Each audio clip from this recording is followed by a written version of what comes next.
Hi അസ്സലാമു അലൈക്കും.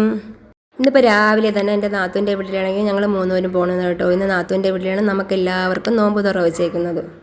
ഇതാണ് നാത്തൂൻ്റെ വീട്. ഇക്കായൊരു പെങ്ങളെ കെട്ടിക്കൊണ്ട് പോയേക്കുന്നത് മണലോട്ടത്താണ് കേട്ടോ. കാക്ക സൗദിയിലാണ്, താത്തായും മക്കളും ഇവിടെ ഉണ്ട്. പിന്നെ അടുത്തടുത്ത സഹോദരങ്ങളെല്ലാവരും താമസിക്കുന്നുണ്ട് കേട്ടോ. അപ്പം ഞങ്ങൾ ചെന്നപ്പോൾ തന്നെ താത്ത രാവിലെ ചെടിക്കെല്ലാം വെള്ളം ഒഴിക്കുന്നുണ്ടായിരുന്നേ. കുറച്ച് സമയം കഴിഞ്ഞപ്പോഴേക്കും കാക്കയുടെ സഹോദരങ്ങളെല്ലാം വന്നിട്ടുണ്ടായിരുന്നേ. ഇതിപ്പോൾ കാക്കയുടെ ചേട്ടനാണേ, മൂത്ത സഹോദരൻ. കാക്ക ഇവിടുത്തെ വാർഡ് മെമ്പറാണേ മണലോട്ടത്ത്. എല്ലാ വർഷവും ഇതുപോലെ കാക്കാരെ വീട്ടിൽ നോമ്പ് തുറ വയ്ക്കാറുണ്ട്. ഇന്നിപ്പം 11ാമത്തെ നോമ്പിനാണ് വെച്ചേക്കുന്നത് കേട്ടോ. കാക്ക സൗദിയിലാണ്. കാക്ക എല്ലാ വർഷവും നോമ്പിന് കാണാറുണ്ട്. ഇപ്രാവശ്യം വരാൻ പറ്റിയിട്ടില്ല. അപ്പോൾ നമ്മളെ പ്രവാസികളെ എല്ലാ സഹോദരങ്ങൾക്ക് വേണ്ടി നമുക്ക് ദുആ ചെയ്യാം കേട്ടോ.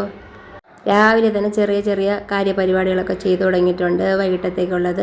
അപ്പോൾ ഇവിടെ കുറേ കുട്ടിപ്പട്ടാളങ്ങൾ ചർച്ച ചെയ്യുന്നുണ്ട്. അവരൊക്കെ കാര്യമായ എന്തോ തീരുമാനം എടുക്കുകയാണ്. ഇന്നിപ്പോൾ നമുക്ക് ചെറിയ ചെറിയ പണികളേ ഉള്ളൂ കേട്ടോ. കുറച്ച് സവാളയൊക്കെ തൊലിച്ചു കൊടുക്കണം, അങ്ങനെ അല്ലറ ചില്ലറ പണികൾ. ഇതാണ് കാക്കയുടെ ഉമ്മ. ഇത് മോള് കേട്ടോ, മൂത്ത മോള് നേഴ്സിങ്ങിനാണ് പഠിക്കുന്നത്.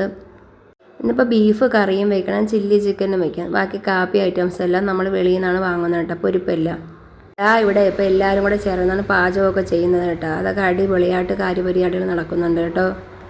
ഇതൊക്കെ കാക്കയുടെ സഹോദരങ്ങളെ വൈഫും മക്കളും ആണ് കേട്ടോ. ഇവരെല്ലാവരും എന്ത് കാര്യം വന്നാലും ഒരുമിച്ച് കൊടുക്കും. ഇതിപ്പോൾ ചില്ലി ചിക്കൻ വയ്ക്കുന്നത് കാക്കയുടെ അനിയനാണ്. ആൾ പോലീസാണ് കേട്ടോ. നല്ല വലിയ പാചകക്കാരാണ്. നല്ല അടിപൊളിയായിട്ട് മന്തിയൊക്കെ വയ്ക്കും. ഇതിപ്പോൾ നാത്തൂൻ്റെ മൂത്ത മോള് ഷിഫയും കൂട്ടുകാരിയാണ് കേട്ടോ. അവർ നേഴ്സിങ്ങിന് പഠിക്കണ, അവർ ലീവിന് വന്നതാണ് കേട്ടോ നോമ്പ് തുറയായിട്ട്. അപ്പോൾ നമ്മൾ കുറച്ച് മുന്തിരിങ്ങയൊക്കെ എടുത്തിട്ടുണ്ട് നോമ്പ് തുറയ്ക്ക് ആവശ്യമായിട്ടുള്ളത്. വൈകിട്ടായപ്പോൾ തന്നെ കാര്യപരിപാടികളൊക്കെ പെട്ടെന്ന് ചടാപ്പടയെന്നും പറഞ്ഞ് നമ്മൾ തീർക്കുന്നുണ്ട്. കുറച്ച് കറുത്ത മുന്തിരിയും പച്ചമുന്തിരിങ്ങയും എടുത്ത് മഞ്ഞപ്പൊടിയിട്ട് കഴുകിയൊക്കെ എടുക്കുന്നുണ്ട്. ഇവിടെ ഇപ്പോൾ കാക്കയുടെ സഹോദരങ്ങളെല്ലാവരും ഉണ്ട് കേട്ടോ.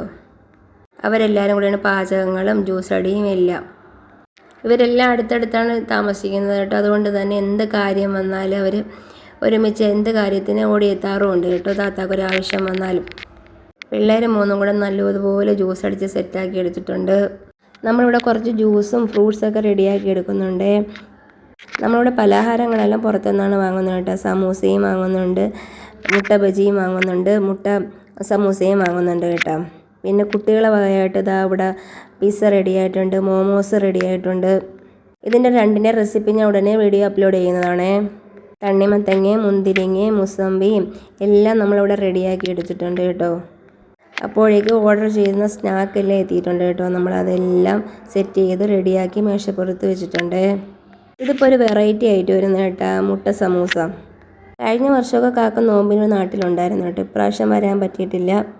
നമ്മളെ ബീഫിൻ്റെ കൂടെ കഴിക്കാനുള്ള നൈസ് പത്തിരിയും ബെറോട്ടയും ചപ്പാത്തിയും ഒറട്ടിയൊക്കെ എത്തിയിട്ടുണ്ട്. നമ്മളെല്ലാം സെറ്റാക്കി 6 മണിക്ക് മുമ്പ് തന്നെ സെറ്റാക്കി റെഡിയാക്കി എല്ലാം മേശപ്പുറത്ത് വെച്ചിട്ടുണ്ട്. മാഷാ അല്ലാഹ്, നമ്മളെല്ലാവരും നോമ്പ് തുറക്കാൻ റെഡിയായിരിപ്പുണ്ട് കേട്ടോ. കാക്കയുടെ സഹോദരങ്ങളും മക്കളും അനിയത്തിമാരും ചേട്ടത്തിമാരായിട്ട് എല്ലാവരും ഉണ്ടായിരുന്നു കേട്ടോ.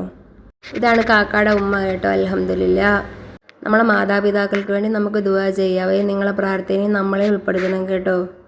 എല്ലാവരും കൂടുമ്പോഴാണ് ഒരു നോമ്പ് തുറക്കുമ്പോൾ സന്തോഷവും സമാധാനമൊക്കെ ഉണ്ടെന്ന്. അതൊരു സന്തോഷം തന്നെ. എല്ലാ കുടുംബാംഗങ്ങളും വന്ന് ചേരുന്നതും ഇങ്ങനെ നിന്ന് സന്തോഷിക്കുന്നതും നോമ്പ് തുറക്കുന്നതും അതെപ്പോഴും റാഹത്താണ് കേട്ടോ.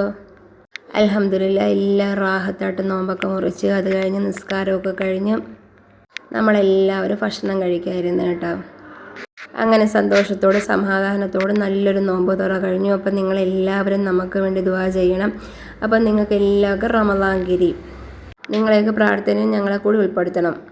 അപ്പോൾ ബാക്കി വിശേഷങ്ങൾ അടുത്ത വീഡിയോയിൽ കാണാം. ഓക്കേ.